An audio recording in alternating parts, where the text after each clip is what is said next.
नमस्कार, स्वागत है आपका एक और नए ब्लॉग के अंदर। जय श्री कृष्णा, जय यमुना मैया। मेरा नाम है देव चौहान। आज मेरी उपस्थिति है वृंदावन में।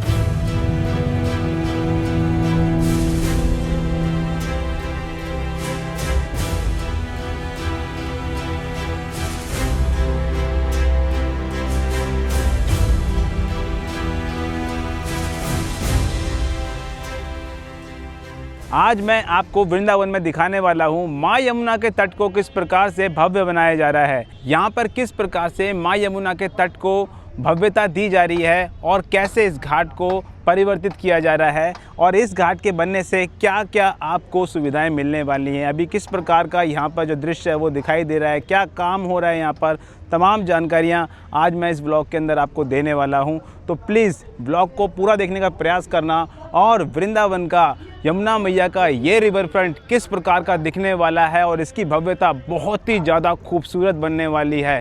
तो ये व्लॉग बहुत ही इन्फॉर्मेटिव होने वाला है, तो ट्राई करना कि पूरा व्लॉग देख पाओ। चलिए शुरू करते हैं अपने इस व्लॉग को और दिखाते हैं आपको वृंदावन माँ यमुना का रिवर फ्रंट। द्वापर युग के प्राचीन और पौराणिक वृंदावन का वैभव अब एक नए और भव्य रूप में हमारे सामने आने वाला है।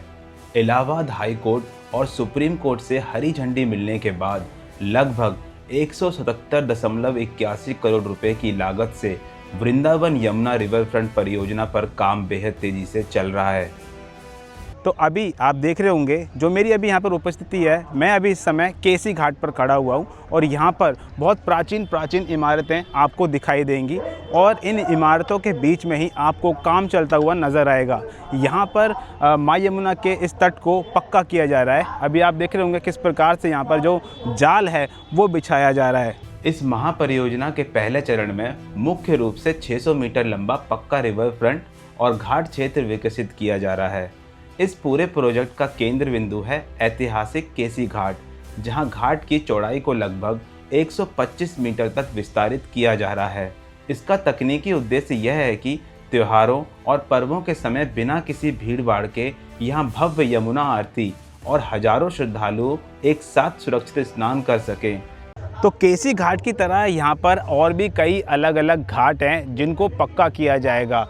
अभी फ़िलहाल जो केसी घाट की स्थिति आपको दिखाई दे रही है, ऐसे ही अन्य जो घाट यहाँ पे बनाए जाएंगे उनकी स्थिति आपको दिखाई देगी और आने वाले समय में ये सारे घाट अब पक्के हो जाएंगे। फिर वृंदावन में आप जब आओगे तो आपको एक अलग ही दृश्य दिखने वाला है। केसी घाट के अलावा इसमें जुगल घाट, गोविंद घाट, भ्रमर घाट, वाराह घाट, विहार घाट, रानापात घाट और चीर घाट सहित कुल 8 ऐतिहासिक घाटों का जीर्णोद्धार और सौंदर्यीकरण किया जा रहा है।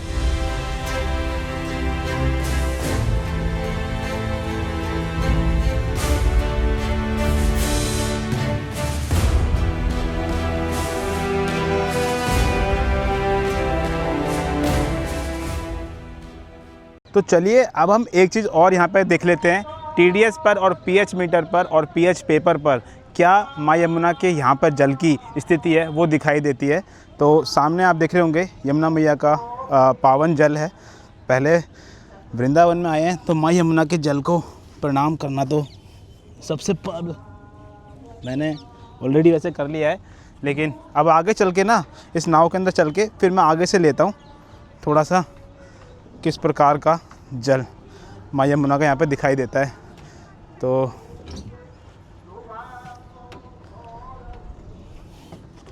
जय यमुना मैया।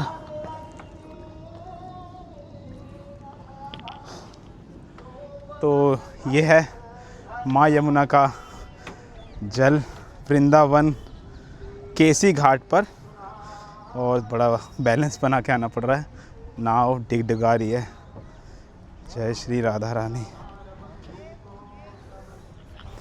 हाँ, तो देखिए पहले तो कुछ इस प्रकार का जल दिखाई दे रहा है। क्लैरिटी आप देख रहे होंगे कुछ इस प्रकार की है। और अब टेस्ट करते हैं, थोड़ा यहीं पे बैठ जाते हैं और यहाँ पर टेस्ट कर लेते हैं क्या रीडिंग निकलती है। अब देख लेते हैं क्या रीडिंग आती है।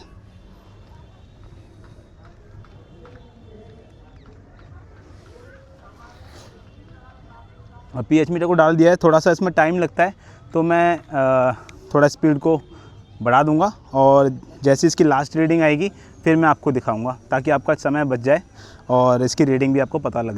तो अभी आप देख रहे होंगे यहाँ पर जो रीडिंग है वो 8.88 और 8.89 के अराउंड ही रह रही है।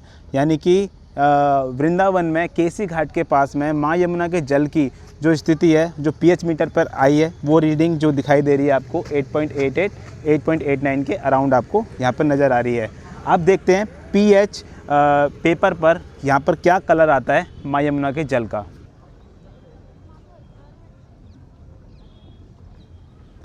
अब इसको थोड़ा सा हम सूखने देते हैं और जो कलर आएगा फिर हम उसमें आपको लगा के दिखाएंगे।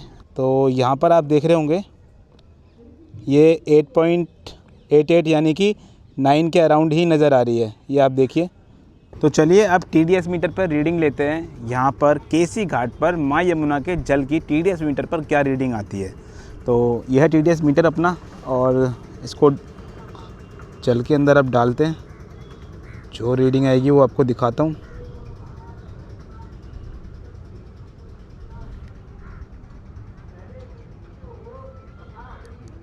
तो यहाँ पर जो माँ यमुना के जल की TDS मीटर रीडिंग आई है वो है 780।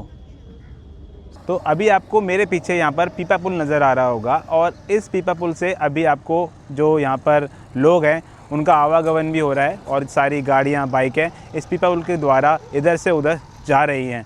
अब बात करते हैं इस खास पुल की जो आप अभी स्क्रीन पर देख रहे हैं। वर्तमान में यहाँ आवागमन के लिए एक अस्थायी पीपा पुल रास्ता है, उसे एक बेहद भव्य और स्थायी पक्के पुल में बदलने का मास्टर प्लान तो तैयार है, लेकिन धरातल पर अभी पिलर्स बनने का काम शुरू होना बाकी है।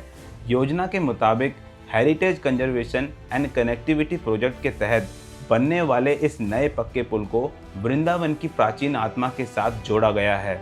इसके डिजाइन में खूबसूरत गुंबददार छतरियां और पारंपरिक मेहराबदार खंभे प्रस्तावित हैं। हालांकि इसके बुनियादी काम यानी फाउंडेशन वर्क की रफ्तार अभी धीमी है, और उम्मीद की जा रही है कि आने वाले समय में इसके पिलर्स और ऊपरी मार्ग के निर्माण में तेजी आएगी।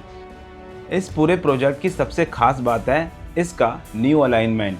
इसे सीधे मुख्य हाईवे से जोड़ा जाएगा, ताकि भविष्य में जब यह बनकर तैयार हो तो बाहर से आने वाला ट्रैफिक पुराने शहर की संकीर्ण गलियों में फंसे बिना सीधे रिवर फ्रंट पार्किंग तक पहुंच सके।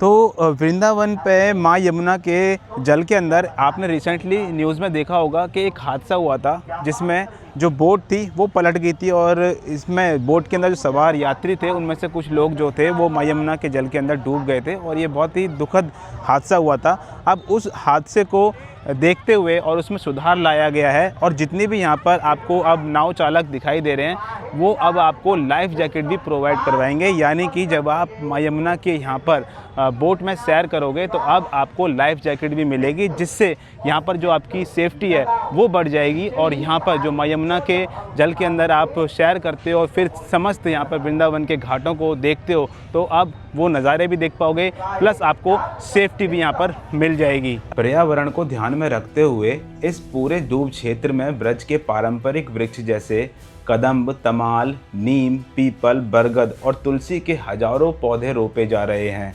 अब इसी के साथ साथ आपको आगे की तरफ और दिखाऊं तो वहाँ पर आप देख रहे होंगे जो माँ यमुना के जल से जो रेत है उस रेत को बाहर निकाला जा रहा है। केसी घाट के पास यमुना नदी में सालों से कचरा, मिट्टी और बालू जमा होने के कारण नदी की गहराई बहुत कम हो गई है।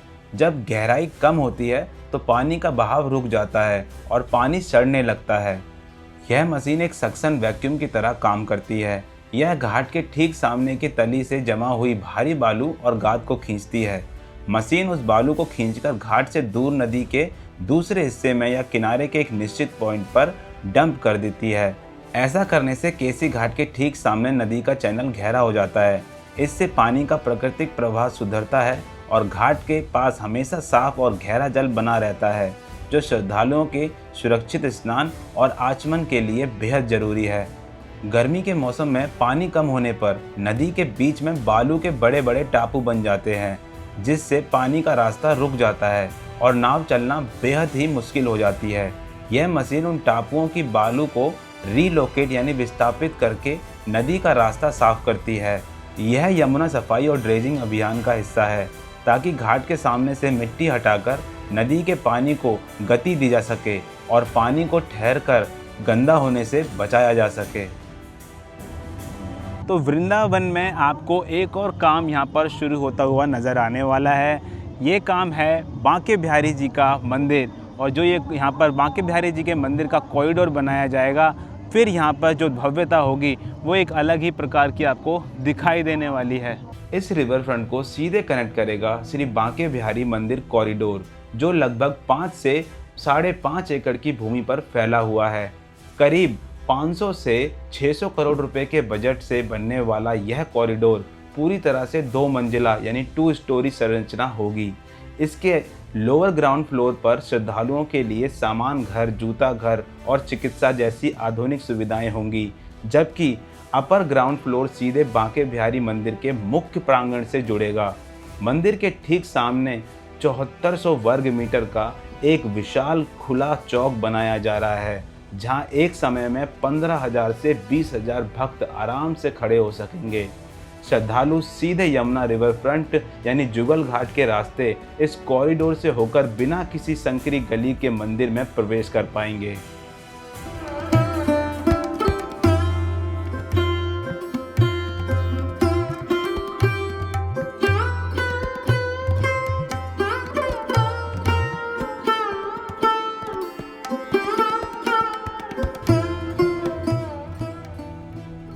यहाँ कंक्रीट की जगह राजस्थान के धौलपुर और करौली से लाए प्रसिद्ध लाल और गुलाबी बलुआ पत्थर यानी रेड एंड पिंक सैंडस्टोन का उपयोग किया जाएगा, और यह पानी में सैकड़ों साल तक सुरक्षित रहते हैं, जिन पर भगवान श्री कृष्ण की लीलाओं की बारीक नक्काशी भी की जाएगी।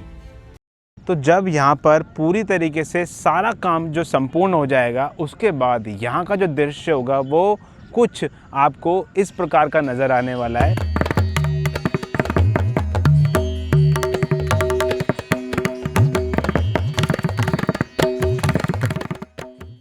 तो आपको ये जानकारी, ये इन्फॉर्मेशन कैसी लगी, प्लीज़ कमेंट करके ज़रूर बताना, और कमेंट सेक्शन में ये ज़रूर बता देना कि माँ यमुना का ये जो रिवर फ्रंट बनना है, इसके लिए आप कितना एक्साइटेड हो। मिलता हूँ आपको नेक्स्ट ब्लॉग के अंदर। वीडियो को लाइक करना बिल्कुल मत भूलना भाई, आपका भाई आपके लिए इतनी दूर आकर ये तमाम जानकारी इकट्ठा करके फिर आपको प्रोवाइड करवाई है, तो एक लाइक ज़रूर कर देना। मिलता हूँ आपको नेक्स्ट ब्लॉग के अंदर। टिल देन, जय श्री राम।